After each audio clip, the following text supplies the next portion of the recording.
So here at Leeds in the summer of 2019, after much consideration and preparation, we migrated the library management system from innovative Sierra to ex libris' Alma. And in hand with this came a migration of authentication systems. So for most of our resources, we've been using Web Access Management, or WAM, the authentication system provided by Innovative and managed within Sierra. But in losing Sierra, we'd also lose WAM. And the university had already begun a subscription to OpenAthens, and so the logical move for us was to embrace this as our new authentication system for library resources, in tandem with our move to a new LMS. So when first considering our move from WAM to OpenAthens, we thought the task would involve a mass conversion of individual resource URLs from a WAM syntax to the OpenAthens syntax. This is because in Sierra, every individual book or journal has this WAM syntax embedded within the records URL. And we presumed this would also be the case in Alma. As our OpenAthens subscription was already up and running via the university prior to our move away from Alma, we figured if we converted all resource URLs within Sierra, we could create a seamless authentication transition between LMSs. The WAM syntax for the URLs beginning HTTP comprises 0- before the core of the URL and then .wam.leeds.ac.uk between the core and the resource identifier. This is easily removed to be replaced with the OpenAthens header and the encoded version of the URL. The conversion of the HTTPS version is more complex, however. WAM to HTTPS URLs convert dots to dashes and dashes to double dashes in the core of the URL, but not the tail of the URL. This led to some experimentation with Sierra's global edit function to find ways to cater for these complexities in transferring HTTPS bound URLs to their OpenAthens version. However, after some time spent working on these global edits, we realized we'd navigated ourselves partway down a rabbit hole. As we gained access to Alma's sandbox and began to familiarise ourselves with the structure of the system, we learned that we didn't need to format individual URLs. Alma will take care of this for you in the background, provided you set up the authentication configuration settings in the proxy area. The proxy could then be enabled to either a collection or an individual title level. And here we see it's enabled at the collection level for Taylor and Francis ebook collection, ready to apply OpenAthens to all the plain URLs for each resource within that package. So for the focus for the conversion switched to a need to simply rid the individual resource URLs in Sierra of WAM. However, we had a tricky cutover period to navigate between LMS systems. Whilst we needed DWAM resources in Alma, we also needed to retain WAM resources in Sierra, so that our users would continue to gain authenticated access while we prepared Alma with the build-up of our data. So we carried out a tightly timed D and re-WAM exercise. This involved using Sierra's global updates that we'd previously experimented with, so thankfully not a complete rabbit hole exercise after all. The resources were temporarily de-WAMmed just before the data extraction for Alma was carried out, and then promptly re-WAMmed again for our users to continue gaining authenticated access in the final 2 weeks of Sierra use before we went live with Alma. The transfer to OpenAthens within Alma still wasn't fully resolved, as there are limits to the proxy configuration options. With the majority of our resources using OpenAthens, we wanted the config to enable the proxy for everything and give us the ability to opt out manually for those few resources where OpenAthens wasn't compatible. However, the choices in Alma are either to enable the proxy for everything with no opportunity to opt out, or to have the proxy enabled for nothing with the ability to opt in. To retain flexibility, we'd have to go with the latter option, the proxy enabled for nothing. But this would mean manually switching it on for vast numbers of resources and collections, a manual task which would take significant time and delay return to full access for our users. The solution was to create a massive set of all our migrated electronic resources and then run a job on these, an Alma function, to enable the proxy for them all. So our configuration is indeed set to option 2 to assume the proxy is not enabled for our resources. But by running this job on everything we migrated, we've now enabled it for everything retrospectively, and are in a position where anything new coming in can be managed on a collection by collection basis. So whilst we worked on the shift of our resources between the LMS systems and the setting up of OpenAthens config in Alma, we were also focusing attention on our publisher providers and whether they were set up ready to operate with OpenAthens. Both OpenAthens and ourselves reached out to our providers to make sure they had the details required, namely our organisation ID, identity provider, the name of the federation we use, and the federation scope. We also needed to make sure that we had allocated the providers in our OpenAthens catalogue by going into the OpenAthens admin portal area and assigning permission sets. Whilst federated access is the preferred authentication route, OpenAthens provide authentication by means of proxy IP2 for those institutions that aren't able or don't wish to register with the federation.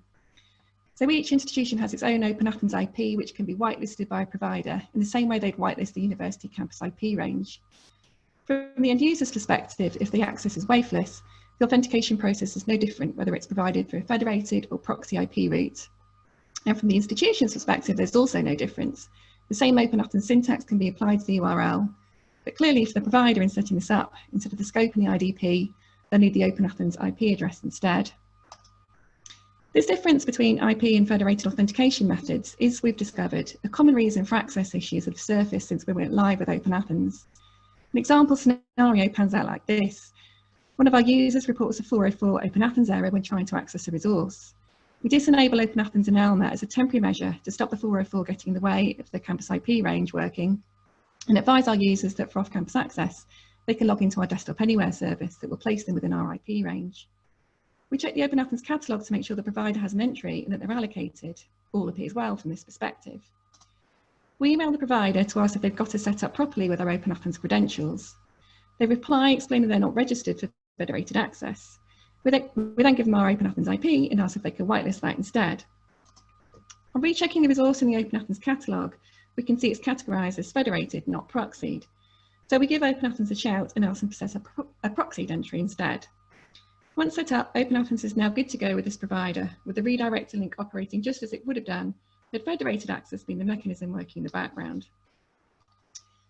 So providers not registered with federated access and needing the proxy version of OpenAthens setting up is a common issue, and here's a roundup of some others that we found that crop up fairly often.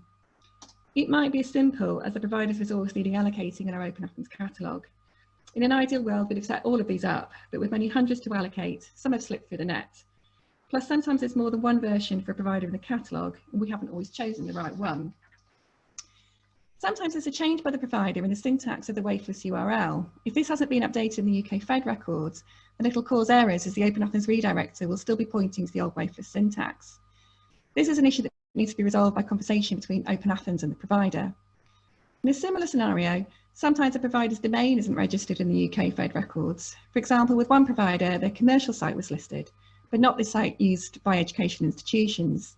Again, this was unravelled by process, excuse me, of a triangular conversation between us, OpenAthens, and the provider.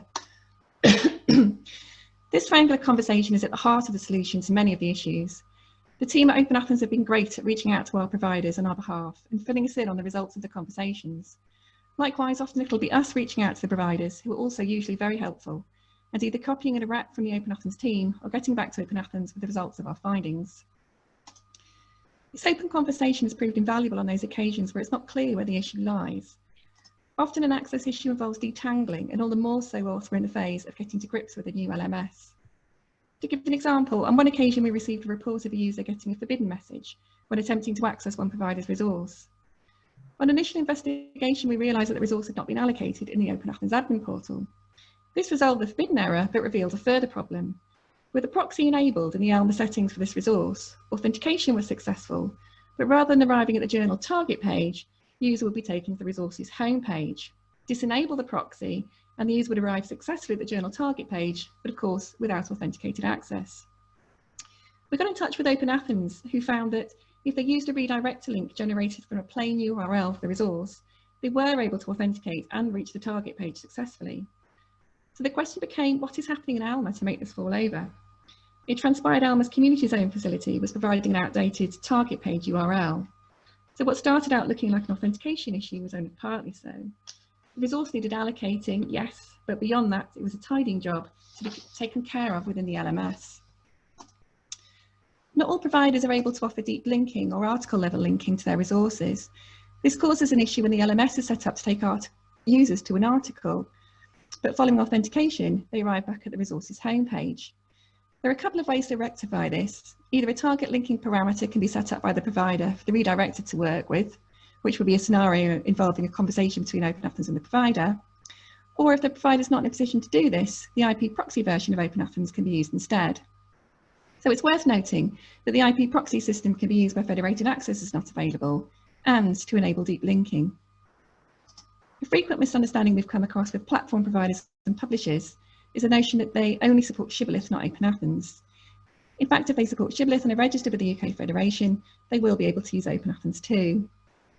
And finally, sometimes there's a bigger developmental issue to be addressed that may affect multiple providers. We happened to hit on one of these when we were prepping our migrations. In readiness for the move, we'd established methodical testing against sample URLs for each of our suppliers and began to discover large numbers of supply URLs that were not operating as they should with OpenAthens. In particular, these related to our ebook packages and affected approximately 10,000 ebooks from over 10 providers, including major suppliers. Facing the loss of off-campus access authentication for all these resources post-migration, we were very keen to identify and resolve the issue. What they all had in common was the use of DOI URLs. In conversation with OpenAthens, we discovered that this was in fact a recognised problem for OpenAthens. And in a timely result for us, a fix for DOIs for OpenAthens was established in readiness for our migration, resolving in one fell swoop a large number of OpenAthens incompatibility issues. And I can leave it there, or I can look at some tips and tricks that we have discovered along the way whilst we've been resolving issues. I don't know how we're doing for time. Yeah, you've just come up to your time, Karen. Okay. Yeah, if you're happy to kind of share that information after the webinar, we can kind of put it in the comms that go out from us. Sure. So yeah, we just come up to your time now, but really appreciate that. And Leeds University are definitely one of the success stories of adopting OpenAthens. You're not the largest organization we work with, but you're by far one of the largest in terms of just pure usage. So you've done a fantastic job there. Thank you.